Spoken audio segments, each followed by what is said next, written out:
Hey salam friends, welcome back to the channel. So in this video aku tunjukkan macam mana cara you all withdraw ataupun transfer you punya asset, masukkan ke dalam RedotPay account ataupun wallet. Alright, by the way, if you first time here, make sure you subscribe to this channel supaya subscribernya bertambah. Alright, so if you're ready, let's go to the video. Well, first of all, if you belum ada RedotPay account ataupun wallet, make sure you click the link below di dalam description ataupun klik the link arah my bio. If you use that link, you akan dapat USD $5. With that money, you boleh purchase virtual card which is sebanyak $10 ataupun you can use that untuk beli physical RedotPay card which is sebanyak $100, which is you boleh gunakan di mana-mana sahaja. By the way, kepada yang belum tahu pasal RedotPay ni, it is actually a wallet ataupun account di mana you boleh store cryptocurrency, ada Bitcoin, Ethereum, USDT, you store di dalam RedotPay. It is a wallet, it is an online wallet ataupun you boleh purchase the physical card. If you have that card, you can store all the cryptocurrency di sana and spend that card macam you spend your fiat money ataupun duit kertas. You spend sajalah, you use that card, you use your NFC payment di dalam phone, you tap arah mana-mana merchant and it is accepted worldwide. With that card juga, you can use that untuk withdraw you punya cryptocurrency arah mana-mana ATM, or you can use that card untuk purchase mana-mana shopping store ataupun website, which I did sebelum ni untuk purchase airline ticket. By the way, macam mana cara deposit? Let's get to it. By the way, if you belum ada that app, RedotPay app, make sure you click the link below, register yourself, do all the process, and then automatically you akan dapat $5 for yourself because you pakai that link. So tanpa membuang masa, let's go to RedotPay app. Usulnya warna merah, so you click that.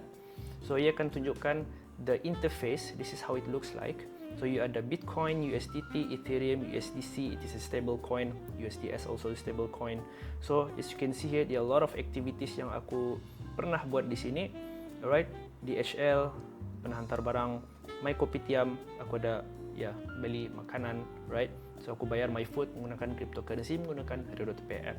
So what you need to do, alright, so you click deposit di sini, you click that, then this is the currency yang you all mau receive. So ada USDC, Ethereum, USDT ataupun Bitcoin. So for the purpose of this video, aku akan deposit USDT, alright? So aku klik USDT. So I click USDT on-chain deposit. Then aku kena pilih the right network. So you jangan pilih Solana, jangan pilih BNB, jangan pilih Ethereum, sebab if you salah pilih network, you akan kehilangan you punya asset.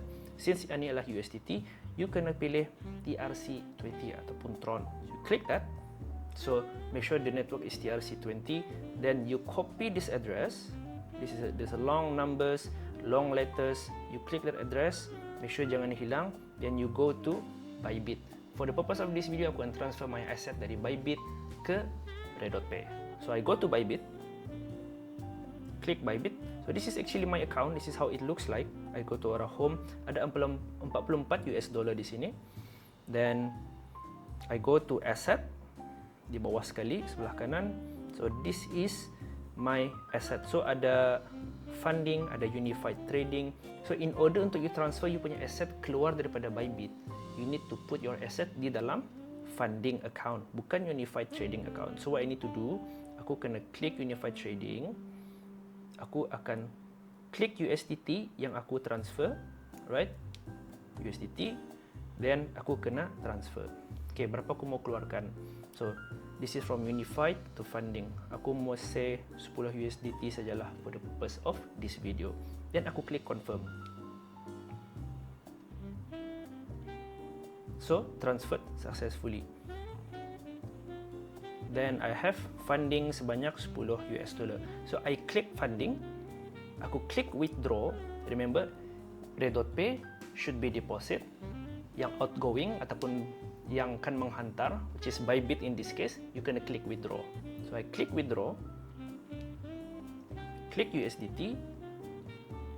Then the address tadi yang aku copy, aku kena simpan di sini. Copy paste, allow paste. Then the network has to be the same. Mesti TRC20, jangan lain. Sebab kalau lain, ia akan hilang. TRC20, so ada fee di sana sedikit sebanyak 1.6 USDT. So amount withdrawal 10 USDT.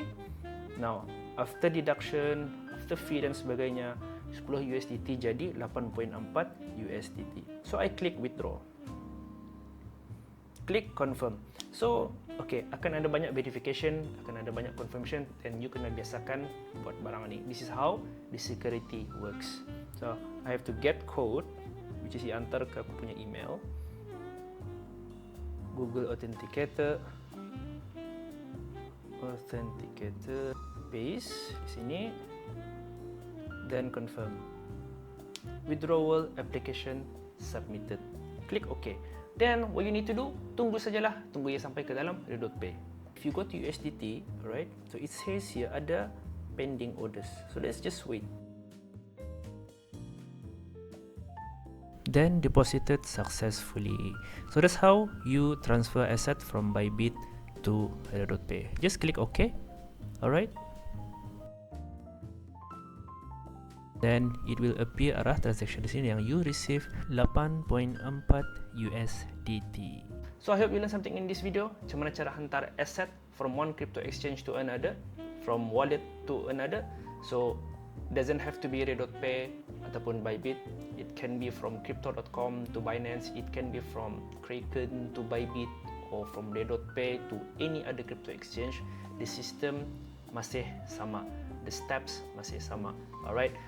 Klik deposit untuk menerima, klik withdraw untuk yang mengeluarkan aset, and the network has to be the same.